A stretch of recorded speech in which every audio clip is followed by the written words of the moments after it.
सुप्रभात। मैं Ravindra Kumar Dubey Varthaman public school से आज मैं कक्षा 11वीं के छात्रों के लिए हिंदी विषय लेकर आया हूँ।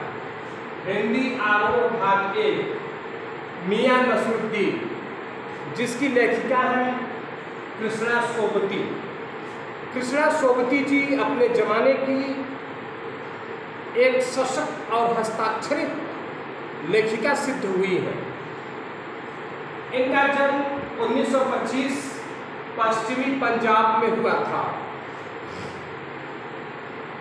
लेखिका ने अपने साहित्य रचना के माध्यम से अपना जो लाभ किया सो किया।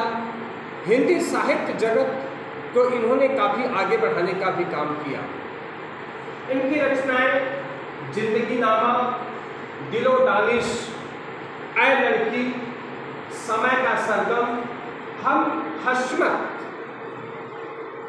जैसे सशक्त उपन्यास और कहानियाँ रही हैं।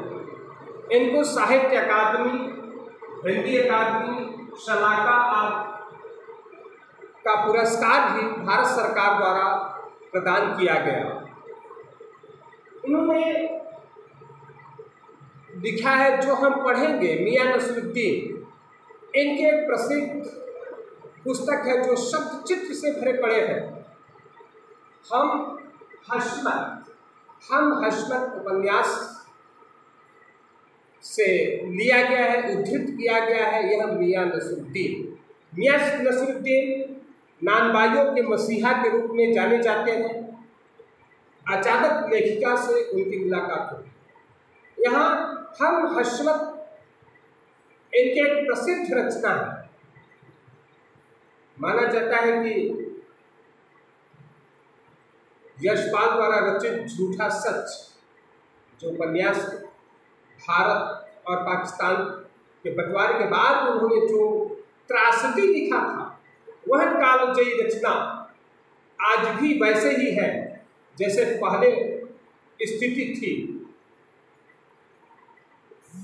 झूठा सच उपन्यास को यदि हम देखें तो उसमें पता चलता है कि वास्तव में 1947 में जो स्थिति थी, रिफ्यूजी भाग करके यहाँ कैसे पाकिस्तान से आए थे, रानीखेत हरिद्वार के आसपास सड़कों पर झुग्गियाँ बनाकर किस तरह से रहा करते थे, वह स्थिति आज भी देखने को मिल रही है। पूना, पंजाब, गुजरात से भाग कर आने वाले लोग जैसे तैसे अपना जीवन यापन कर रहे हैं। फिर हाँ, यह विषयांतर होगा, लेकिन यहाँ हम हशमत उसी का इक्विवेलेंट है। तो इस प्रकार से इन्होंने अपनी कालजयी रचनाओं के माध्यम से हिंदी साहित्य को काफी आगे बढ़ाने का काम किया है। अब हम चलते हैं इनके रचना नसरुद्दीन की तरफ। मियां नसरुद्दीन कहानी पढ़ते वक्त हमें ऐसा लगता है, यदि हम लेखिका का नाम कृष्णा सोबती न पढ़ें, कृष्णा सोबती जैसा कि स्पष्ट हो रहा है वह एक नारी है, स्त्रीलिंग से है, किंतु जब यह आरंभ करती है कहानी का तो वहाँ यह नहीं स्पष्ट होता कि वह कोई नायिका है, कोई नारी है, कोई स्त्री है, कोई औरत है। वहाँ उन्होंने स्वयं को मर्द जात बना करके ही बात किया है कि हम क्या करते थे, कि हम गए थे, हमसे बात हुई, मतलब इस तरह से हुआ है। मियां नसरुद्दीन को साहब कह करके बात करते हैं, साहिब कह कर बात करते हैं।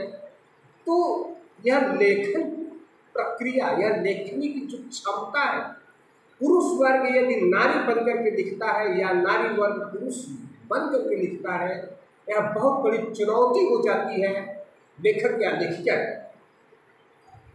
तो यहाँ गढ़ैया के पास आसपास का इलाका लेखिका ली है जहाँ वह रह रही है, ताकि कविता में क्षम्यता कहानी में जान आ जाए और कहानी सारगर्भित हो अपने 90 तुल्य शब्दों के माध्यम से, जिसमें गुजराती भी आ जा रही है, हिंदी तो है ही, तत्सम शब्दों का भी प्रयोग है और उर्दू मिश्रित तमाम बातें उसमें है।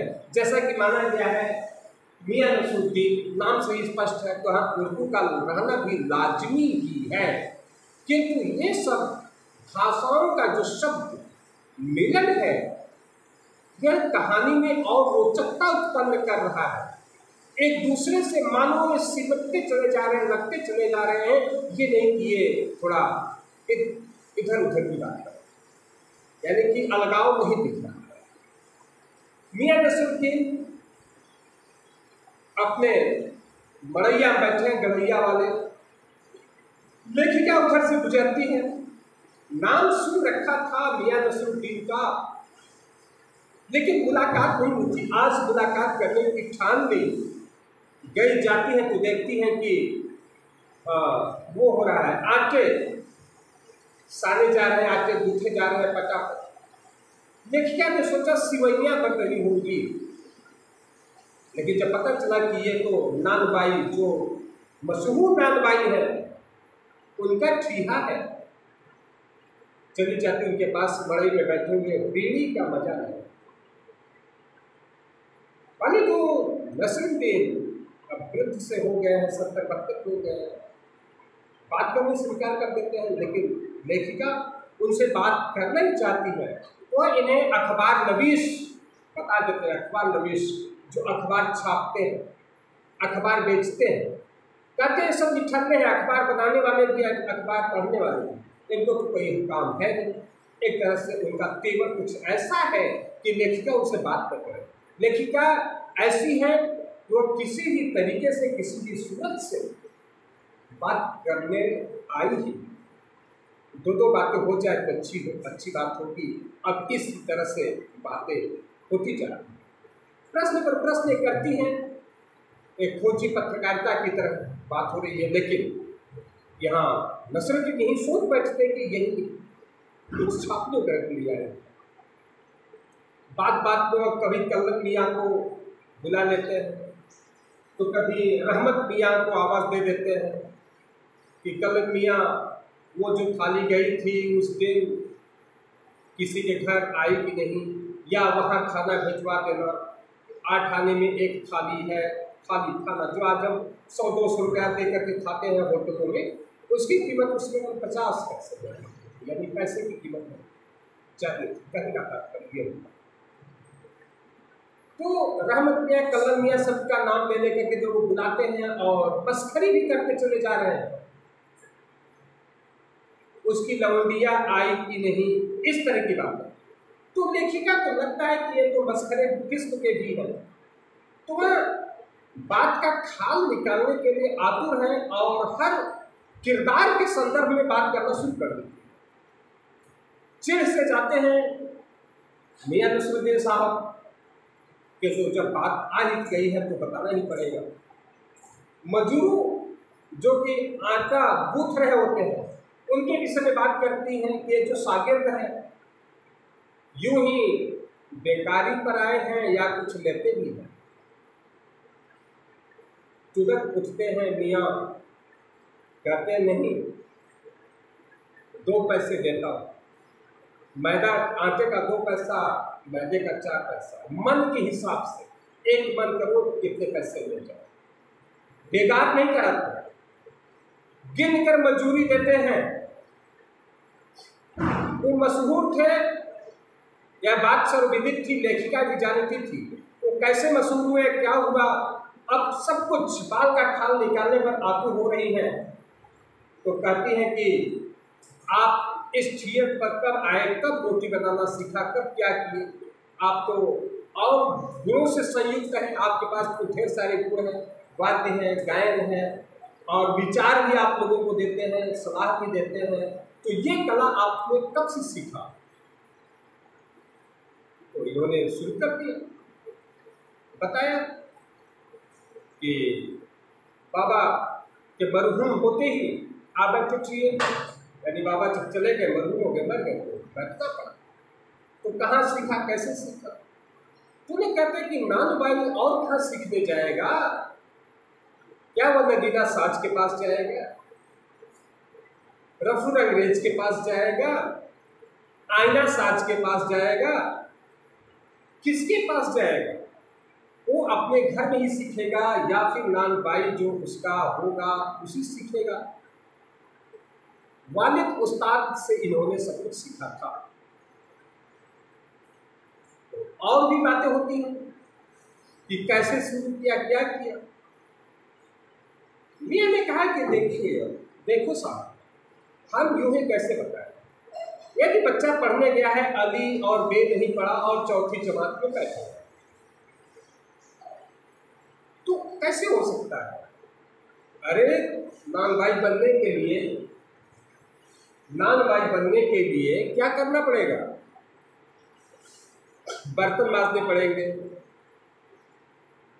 और अंगीठी सुलगाना पड़ेगा और फिर सब कुछ धीरे धीरे करके तब जाकर के आएगा।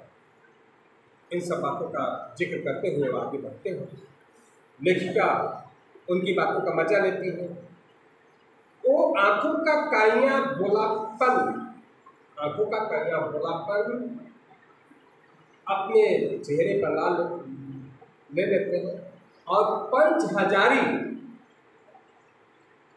भाव में सिर लेते हैं। पंच हजारी, यहाँ उन दिनों पंच हजारी भाव का मतलब ये हुआ, पंच हजारी सैनिक होते थे, उसके जैसे सेना है, उसके जो प्रमुख होते थे उन्हें पंच हजारी कहा जाता है। यानी बहुत शान शौकत वाला, बड़ा अपने आप को समझते थे। तो इन्होंने कहाँ सीखा, कैसे सीखा? नानबाई क्या करते हैं, बहत्ते मियाँ बोल दिए कि नानबाई तो कुएं में भी बैठ करके रोटी पका लेता है। लेखिका फिर प्रश्न करती है, फिर वो बताते हैं कि बादशाह सलामत थे, इनके पूर्वजों से बोले थे कि कुछ ऐसा पकाओ मियाँ जो आग में न तपे, पानी से न भीगे, और ऐसा कुछ बनाओ। मियाँ के पूर्वजों ने बनाया और बाल सलामत ने खाया। अब यह बात आई कि किस शहजादे ने खाया, किसने किया? मियाँ क्रोधित हो जाते हैं। किस बादशाह सलामत ने कहा था, किसने बनाया? मियाँ कहते हैं हुक्का पुर्जा लिखना है, चिट्ठी पत्री देनी है। अरे बादशाह सलामत तो बादशाह सलामत, किसी का भी नाम लेकर के पल्लू छुड़ाना चाहते हैं। लेकिन लेखिका है कि मानने वाली। फिर रोटियों की बात चलती है। 56 किस्म की रोटियां बनाते हैं मियाँ। कितने किस्म की? 56 किस्म की। रुमाली रोटी, गीदा रोटी, बेसनी रोटी, इस तरह से तमाम रोटियों के नाम बताते हैं। और तुदकी जो पापड़ से भी महीन होती है, मियाँ इस गरज से कि लेखिका यहाँ से चली जाए, दावत दे बैठते हैं कि किसी दिन तुदकी रोटी मैं आपको खिलाऊंगा। लेकिन लेखिका मानने वाली नहीं। फिर आगे बात बढ़ती ही रहती है। फिर बात बढ़ते बढ़ते वहाँ समाप्त होती है जहाँ मियाँ भावुक उठते हैं और कहते हैं, अब गए खाने और खिलाने वाले। कहाँ वो जमाना था 80 के दशक में, 80 में मरहूम हुए वालिद अब इन्हें इतना मोहलत मिले न मिले, कब चले जाए कोई मतलब नहीं है। अब क्या है, अब तंदूरी निकाली, खाया, चल। न तो प्रशंसक रह गए हैं और न तो खाने खिलाने वाले हैं। वह जमाना अब गया। इस प्रकार से लेखिका ने मियाँ से बातचीत किया और बातचीत के दौरान उन्होंने नानबाइयों के नसीहा लेखिका से बातों का आनंद लिया जो वो लेना चाहते। अब इसमें प्रश्न खड़ा होता है कि मियाँ कितने प्रकार की रोटियां बनाना जानते थे? 56। 2 रोटियों के नाम बताया, तुल की रोटी, बेचती रोटी, हमारी रोटी, गीदा डॉगी, गीदा रोटी, इस तरह से तमाम बातें हैं। तो किस बादशाह सलामत ने उनके पूर्वजों के यहाँ खाना खाया था, इस बात का जिक्र तो किया गया है, लेकिन सचिव कोई उत्तर इसमें नहीं मिला है। अंत में यूं ही कह दिया गया कि किसी को भी मान लिया कि फलाने था। लेखिका किस गरज से मियाँ के पास जाती है? लेखिका उनके हाव भाव को समझने के लिए, उनसे बातचीत करने के लिए, उनके अंदाज को समझने के लिए उनके पास जाती है। तो इस प्रकार से तमाम बातों को आगे करते हुए देखते हैं कि हमारा यह पाठ किस तरह से उपयोग हुआ। अब हम आपको पीडीएफ के माध्यम से या लाइव क्लास के माध्यम से आपको सब कुछ समझाएंगे, लाइव क्लास। उसके बाद हम पीडीएफ बना कर भेजेंगे, और तब तक के लिए धन्यवाद।